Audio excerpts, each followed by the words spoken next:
Junho mágico. O que será isso, junho mágico?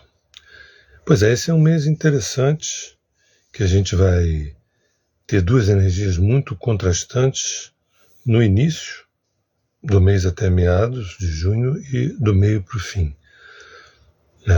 Por exemplo, já agora no início a gente vai ter o Mercúrio entrando em Gêmeos no dia 4, né? Já no dia 6 uma lua nova, com a lua em Gêmeos também. Sem falar que o Júpiter já se encontra em Gêmeos, vai ficar um ano. E lá para meados de junho, lá para o dia 18, esse mesmo Mercúrio, que se encontrava em Gêmeos, vai entrar em Câncer, a Vênus vai entrar em Câncer. 3 dias depois, no solstício de inverno, aqui para o hemisfério sul, o Sol entra em Câncer. E vamos ter uma lua cheia em Capricórnio também. Vai ser o solstício de inverno aqui para o hemisfério sul. São duas energias muito contrastantes que pode gerar uma certa confusão quando nós estamos assim fora dos ritos da natureza. Quando a gente não está alinhado com as demandas da natureza, a gente pode não entender muito bem. Gêmeos, a energia geminiana, reparem, Mercúrio entrando em Gêmeos, uma lua nova que vai se encontrar em Gêmeos, e o Júpiter que também vem estando em Gêmeos.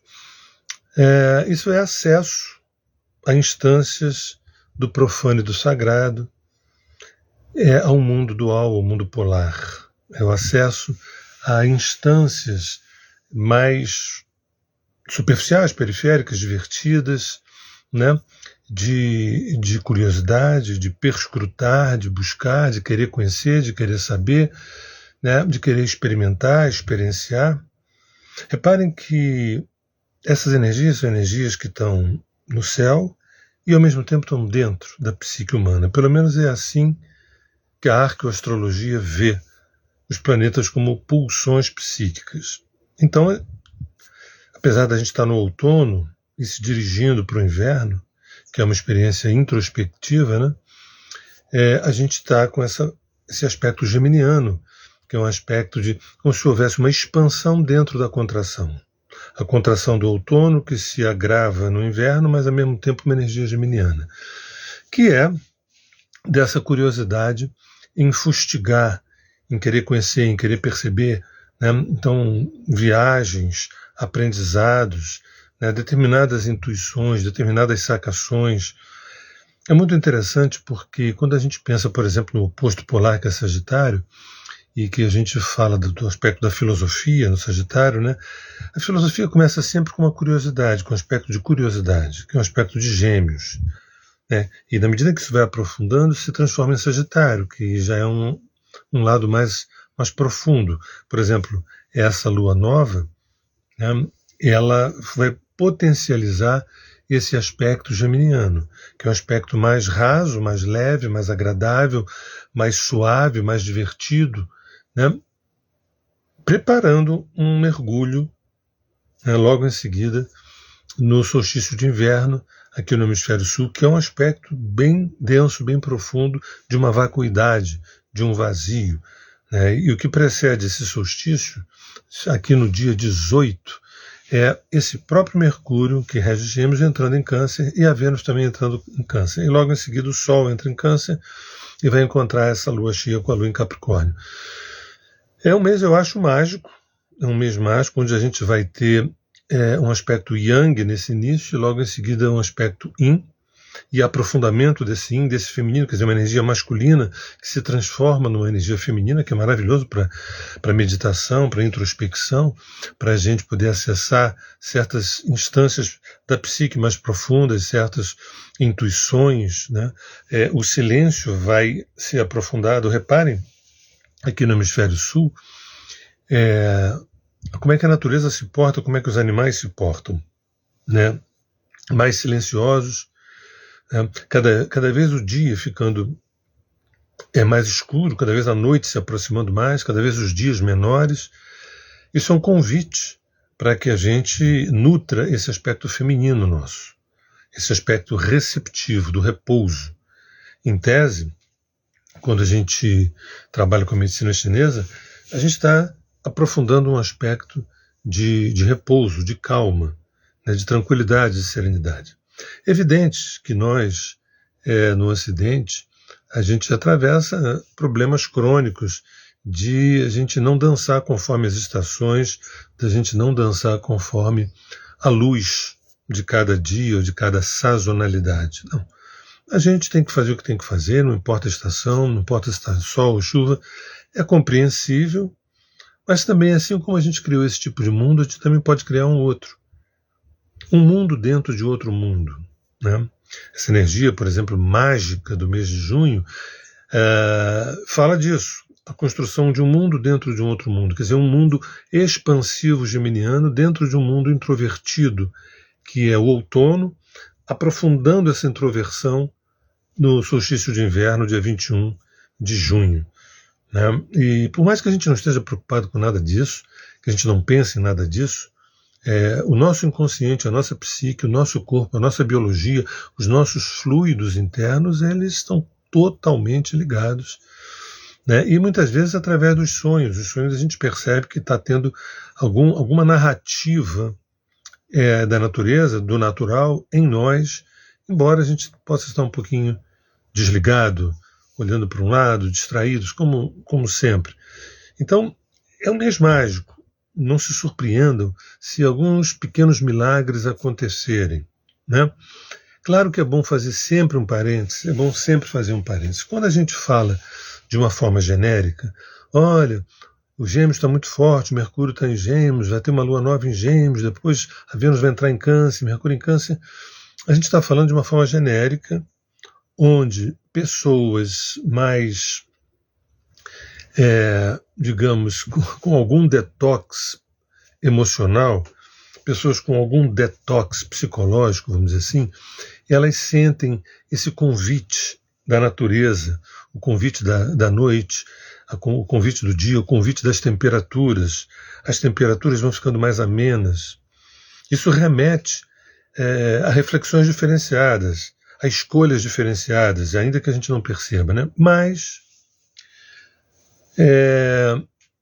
tem pessoas que estão noutra, muitas pessoas estão no outro aspecto, perseguindo muitas vezes objetivos complicados, sombrios, muitas vezes objetivos sombrios, né?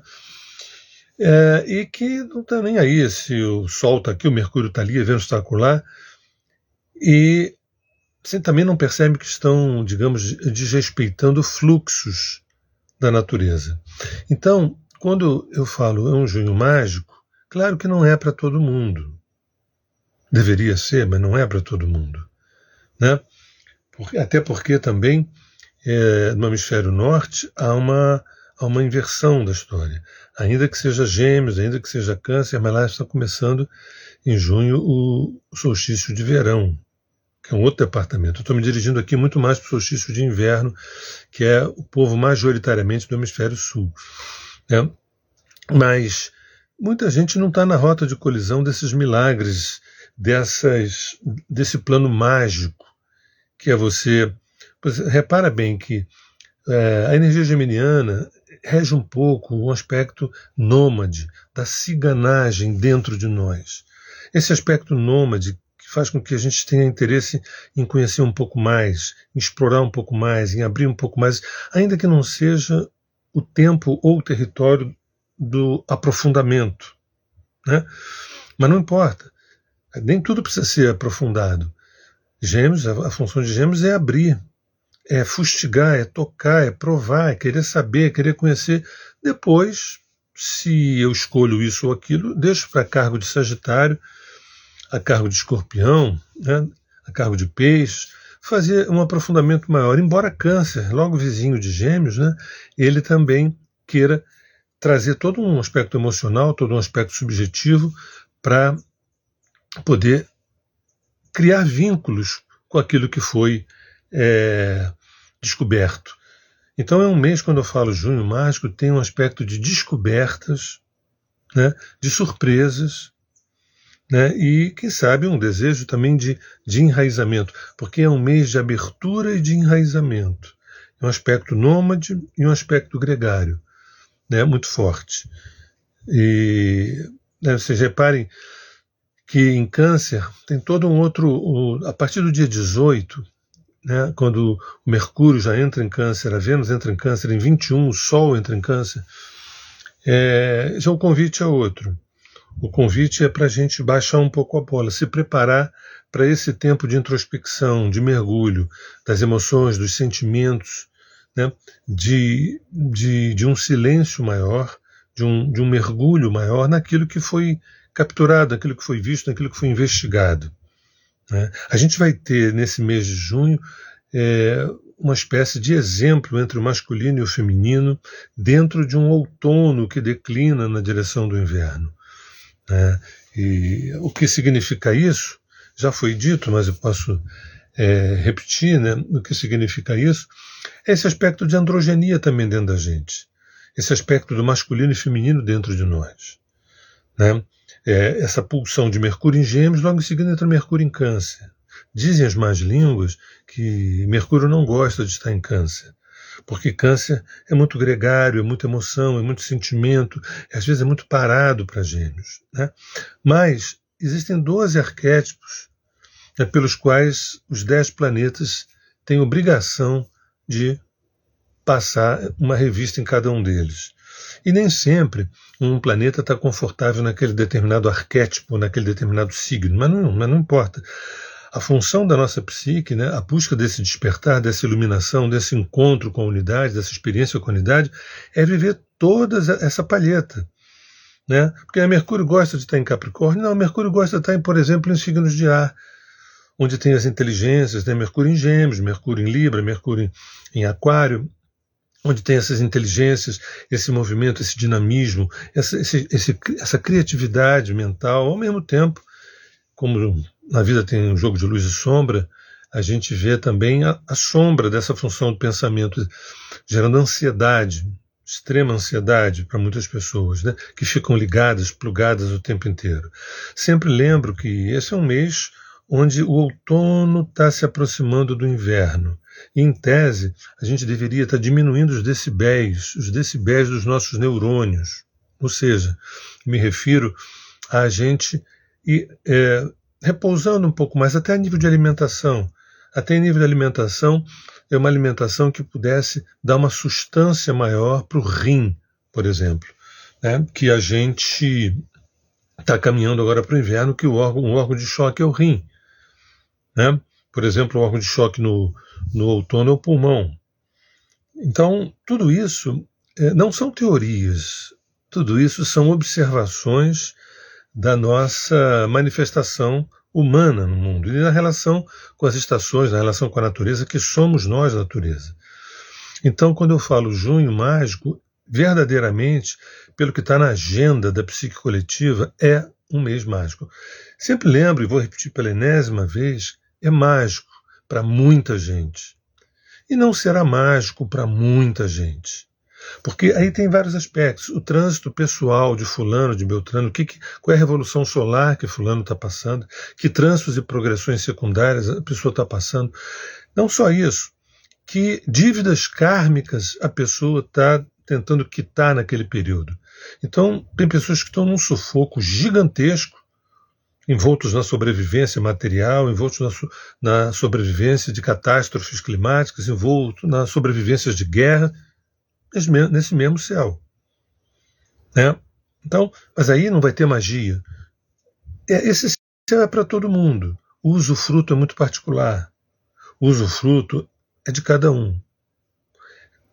Quanto mais desenvolvido, espiritualizado, aprofundado, crescido, amadurecido, o usufruto é maior. E o usufruto não é só um estado de êxtase, não é um estado de prazer. Não. Às vezes você está no meio de uma guerra, de sobrevivência, e você consegue, naquele momento, ter um caminho milagroso. Eu acho que essa combinação de Gêmeos com Câncer no mês de junho é um caminho milagroso. Né? Milagroso no sentido que sabe que Gêmeos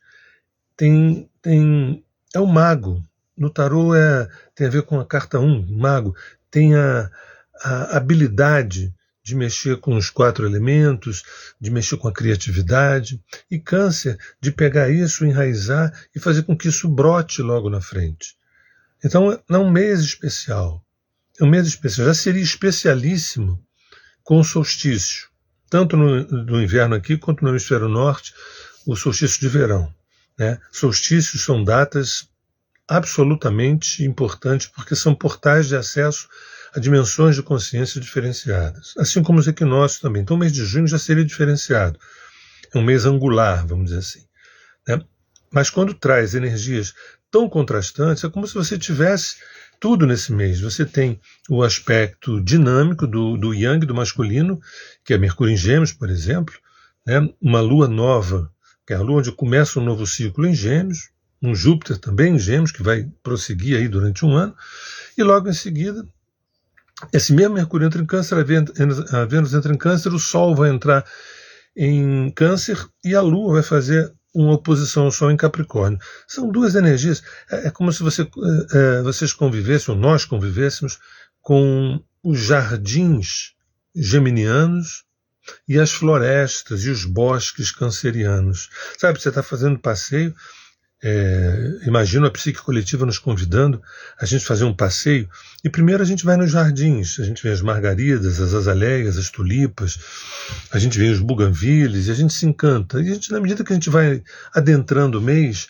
a gente vai entrando em bosques de árvores maiores. Você pode ver uma jaqueira, uma mangueira, daqui a pouco você vai avançando, você vai vendo uma suma-uma, um cedro, um mogno, daqui a pouco você vê uma sequoia. Quando eu encontro no consultório, né, com pessoas que têm esse eixo Câncer e Capricórnio muito forte, Sol em Câncer, Lua em Capricórnio, ou vários planetas em Câncer e em Capricórnio, eu sempre remeto à metáfora da sequoia, né, ou de árvores milenares. São pessoas fundadas, são energias fundadas, de fundamento, de raiz.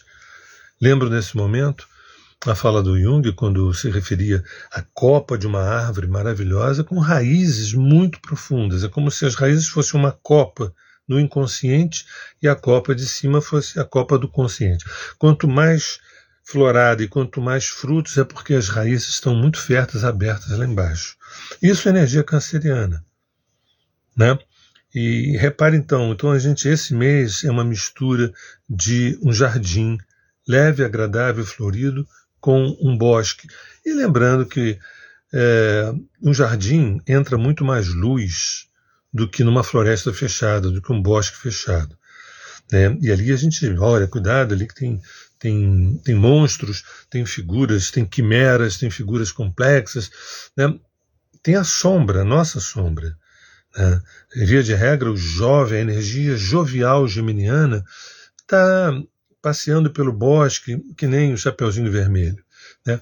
Mas quando a gente entra em Câncer, a gente também percebe que tem um lobo mau. E é graças a esse lobo mau que é possível que eu amadureça, que eu cresça, que eu me desenvolva, que essa moça se torne mulher e esse moço se torne homem. Então repara, quando eu falo de junho, junho mágico, porque ele intrinsecamente ele arquetipicamente simbolicamente é. Agora, o que cada um vai fazer disso, isso foge ao controle do astrólogo, da astrologia. Lembrando, o deguste de uma comida, de uma bebida, de um sexo, de um passeio, vai do nível de desenvolvimento de cada um. Se eu, por exemplo, tenho uma cultura muito precária, um livro de Machado de Assis não vai me dizer grandes coisas.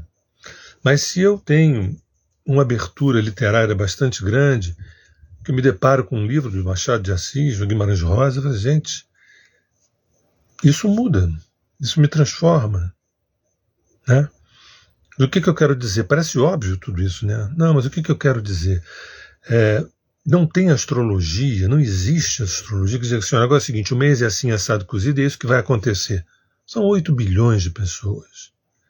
Cada um está num nível de deguste, de usufruto, de digestão, de metabolismo. Cada um metaboliza de uma forma que a sua consciência dá conta. Tem consciências desse tamanho, tem consciências desse tamanho, tem consciências gigantescas que você pode fazer de um pôr do sol uma poesia enorme. quando para muita gente o pôr do sol é apenas a noite chegando e nada mais do que isso. Eu sempre vou falar isso, sempre vou repetir, porque existe uma expectativa, não só das pessoas, como de alguns astrólogos, de ter que acertar as previsões do futuro. Então, se o Sérgio falou que junho é mágico, é porque vai acontecer coisas incríveis, incríveis. É um mês incrível. Nós temos, por exemplo, um Marte quadrado Plutão dia 11, em torno do dia 11 de junho, 10, 11, 12 de junho, Marte quadratura Plutão. É bacana, é legal, é interessante. Olha, Marte quadrado Plutão tem a ver com agressividade, com violência, com crueldade, né, é um nível muito diferente do que eu estava falando. Então significa que nesse período, né, que vai do dia 9, 10 e 11, não, perdão, no dia 10, 11 e 12 de junho, vai acontecer a Terceira Guerra Mundial, é capaz do meu inquilino bater com a porta na minha cara, é capaz... Gente, podemos dizer que nesses dias que eu me referi, temos uma energia mais densa no céu. Todas as vezes que a gente fala no céu, a gente está falando também nesse céu interno, assim em cima como embaixo. A arqueoastrologia não trabalha na coisa assim, os planetas lá em cima estão me influenciando. A arqueoastrologia não trabalha assim. As pulsões planetárias dentro da minha psique estão trazendo conteúdos, estão emergindo conteúdos. Quando Marte quadra com Plutão no céu, que é uma coisa genérica para todo mundo, cada um vai responder de uma maneira. Se eu estou engasgado por aqui, talvez eu exploda. Se eu estou numa boa, tranquilamente, o Marte quadrado Plutão pode ser até um nível de excitação sexual um pouco mais forte, um pouco mais... Entende? Então, é isso. Isso é muito importante ser dito. Quando eu digo junho mágico, eu estou me referindo à energia dessas forças tão contrastantes, que eu não vou repetir agora, mas que é a dança entre Gêmeos e Câncer, né? Mas o usufruto de cada um, o aparelho digestório psíquico de cada um, pode ser, tem gente que vai dizer assim, esse mês não foi mágico, ele foi perfeito para mim, outros vão dizer assim, foi um dos piores da minha vida. Aí você pega aquele céu do mês e joga no mapa da pessoa e fala assim, entendi o que você está passando. Mas o que você está passando não é o que o céu, de uma forma genérica, está nos banhando, tanto de cima para baixo como de dentro para fora. Bem, então é isso, insisto, aproveitem esses contrastes dessa jovialidade geminiana, dessa esperteza de descoberta de coisas, de curiosidades, com também um convite a entrar para dentro da casa, dentro do interior. Nós vamos ter oportunidade de nos falarmos com mais vagar quando se aproximar o solstício de inverno, porque é uma data... por exemplo, para a Terra, para vocês terem uma ideia da importância do solstício de inverno, e aí eu estou dizendo o solstício de inverno para nós aqui, 21 de junho, e para o hemisfério norte, 21 de dezembro, né? O solstício de inverno é o início do calendário da luz criado pela Terra de Judá. Calendário esse que foi criado para tentar facilitar o alinhamento de nós com a trajetória da luz dia após dia. A gente já sabe que luz é informação e que cada dia, ou melhor até cada parte do dia, cada hora do dia, cada mês, cada estação, a gente recebe informações diferentes. As informações que a gente recebia, e a maioria das pessoas não sabiam decodificar no verão, com aquele excesso de luminosidade, no inverno, são outras informações, são downloads, que pode abrir campos de criação, de transformação de realidades nossas e tudo mais, de cocriações. Então, vocês terem uma ideia, a importância do solstício é que, para o calendário da luz da Terra de Judá, é o início, é o Réveillon. Ali, no solstício de inverno, a gente chega no final da luz velha, a luz do ano anterior. E aí, para 3 dias e começa uma luz nova, devagarzinho, dia após dia, até cruzar o equador celeste na primavera e até chegar no ápice, no solstício de verão. Aí o solstício de verão é o meio do ano, do ponto de vista da energia. Reparem a importância desse mês de junho. Né? Gente, é isso. Espero que vocês tenham compreendido talvez duas coisas. Esse dinamismo de luz e sombra, esse dinamismo de ir na direção da experiência e recolher para digeri-la, leia-se Gêmeos e Câncer nesse mesmo mês, fortíssimos. E a segunda coisa é que cada um é cada um. Muita gente não vai dizer que esse mês foi mágico por uma série de fatores que se a gente jogasse esse céu no mapa, ou seja, nos trânsitos ou a revolução solar, viria, nossa, pois é, aqui para você especificamente está bem complicado, está bem difícil, ou para outras pessoas está bem mais interessante do que simplesmente um junho mágico. Beijo no coração, volto em breve, até agora.